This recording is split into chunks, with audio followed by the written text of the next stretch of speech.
sebelum Anda melihat video ini, alangkah baiknya untuk membuka video sebelumnya terkait dengan definisi apa itu peradaban, cakupannya, dan batasan-batasan ketika kita berbicara mengenai peradaban Islam itu sendiri. Karena satu materi dengan materi berikutnya saling kait-mengait. Ada keterkaitannya. Baik, ada beberapa peradaban yang akan kita diskusikan pada kesempatan kali ini, baik yang terkait langsung ketika awal mula Islam memulai dakwahnya atau mulai menampakkan ciri dan bentuk peradaban yang diusung, maupun jauh sebelum itu, tapi juga ada kaitannya kelindan, saling kait-mengait antara peradaban jauh sebelum itu dengan peradaban yang kemudian berhadapan langsung dengan Islam. Baik, saya kira ada 3 saja yang saya anggap mewakili, sebenarnya masih banyak, tapi ada 3 ini yang saya melihat langsung terkait dengan hal-hal yang kita nanti akan bicarakan, meskipun juga sangat luas sebenarnya terkait dengan peradaban sebelum Islam di daerah timur atau di dunia timur saat itu. Pertama adalah India, kemudian Persia dan Cina. Saya kira nanti akan kita diskusi bersama. Baik, ini adalah salah satu situs yang menunjukkan sisa-sisa peradaban India kuno. Ini berada di daerah delta Sungai India, atau lebih tepatnya kalau kita ingin melihat perspektif atau melalui letak geografisnya, maka peradaban India kuno disebut juga dengan peradaban Mohenjo-daro dan Harappa karena memang letaknya di wilayah ini atau di aliran sungai Mohenjo-daro dan Harappa. Di sini adalah situs di mana ditemukan banyak peninggalan yang bisa menjadi bukti tentang peradaban India kuno.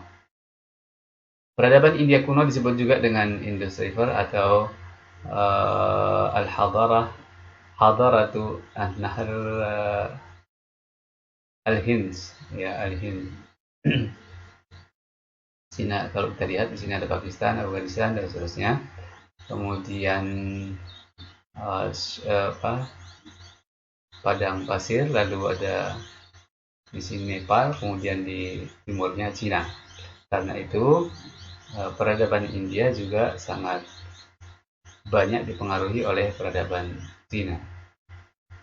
Baik, hal-hal yang mungkin bisa kita diskusikan dalam kaitannya dengan peradaban India kuno adalah sistem sosialnya. Ini menarik karena memang India sampai saat ini masih terikat dengan sistem sosial yang sangat kuno itu, di mana sosial masyarakatnya dibagi menjadi beberapa tingkat sesuai dengan apa yang mereka yakini atau dasar keyakinannya. Contohnya adalah kelas sosial Brahma. Ini mereka yakini terbuat orang-orang yang tercipta dari bagian atas Tuhan mereka. Lalu kesatria. Brahma ini para pemimpin agama, orang-orang intelektual dan seterusnya. Kesatria adalah para prajurit, orang-orang yang tentara lah gitu, yang berperang. Itu terbuat dari daerah lengan, sekitar dada dan lengan si Tuhan. Kemudian Waisya, itu golongan para perajin, pedagang dan seterusnya. Itu terbuat dari al-fakhid, pahanya si Tuhan mereka. Lalu Sudra ini paling bawah, ini kaki-kakinya Tuhan, kaki paling bawah yang dipakai nginjak tanah itu Sudra, golongan paling bawah. Bahkan juga dalam sistem India kuno, sistem sosial India kuno, itu ada manusia yang tidak dianggap manusia, bukan tercipta lagi dari, kalau ini masih mending ini, walaupun Sudra ini masih mending, walaupun dia tercipta dari kakinya Tuhan, masih dianggap sebagai manusia. Tapi ada manusia yang tidak dimanusiakan, tidak dianggap sebagai manusia. Itulah orang-orang yang al-mambudun, orang-orang yang terlupakan, yang terbuang, yang sebenarnya wujud manusia tapi bukan manusia. Nah, ini sangat besar pengaruhnya hingga saat ini pada sistem sosial masyarakat India. Coba Anda bisa lihat bagaimana video-video tentang kelas sosial di masyarakat India, orang-orang yang tidak homeless ya, yang tidak punya apapun itu banyak berasal dari sini.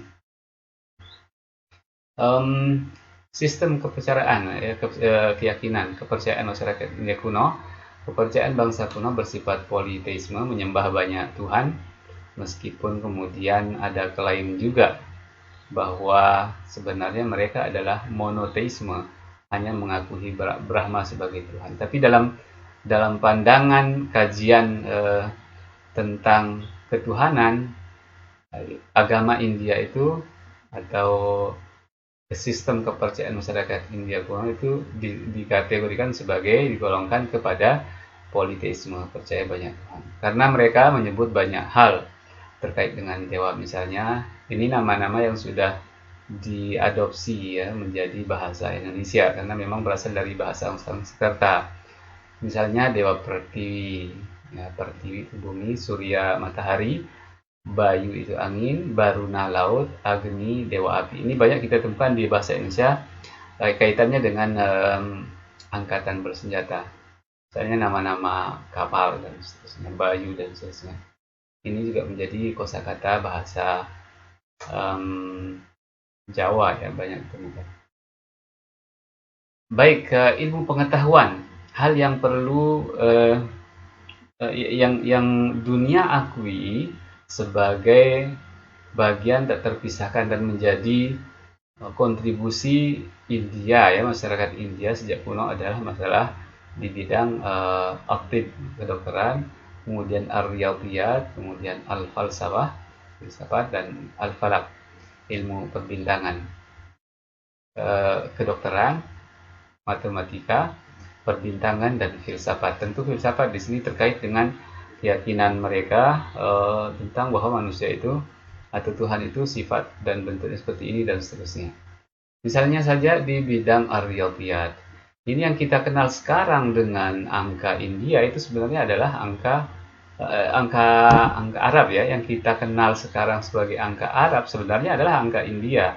Jadi orang Arab mengadopsi bangsa India apa tulisannya atau apa namanya itu angkanya orang India ya, sekitar abad ketiga atau tiga atau keempat Masehi ya, itu diambil alih oleh orang Arab, yang sebenarnya angka yang sekarang digunakan oleh Eropa atau Latin itulah angka Arab.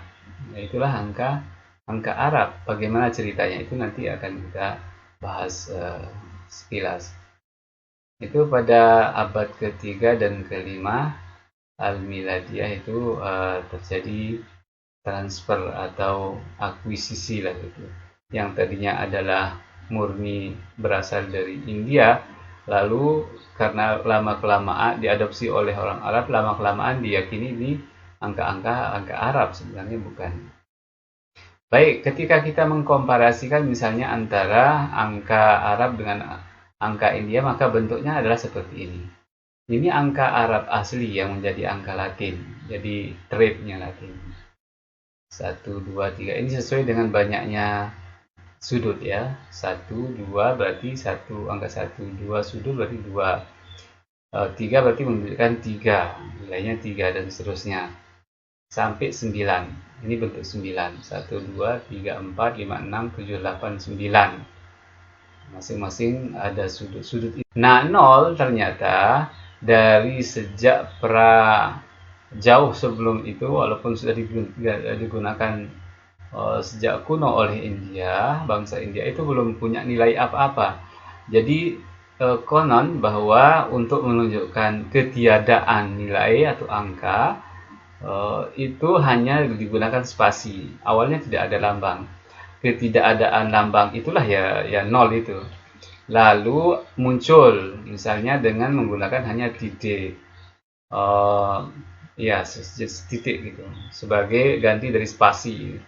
Tapi itu juga belum bernilai apa-apa kecuali Kemudian setelah ya ini angka Arab, ini angka India ya. Kalau kita lihat juga di komputer masih tetap seperti itu. Ini kemudian lahir tokoh Muslim Sunni sebenarnya, walaupun berasal dari daerah Persia ya. Yaitu Muhammad ibni Musa al-Khawarizmi tahun 781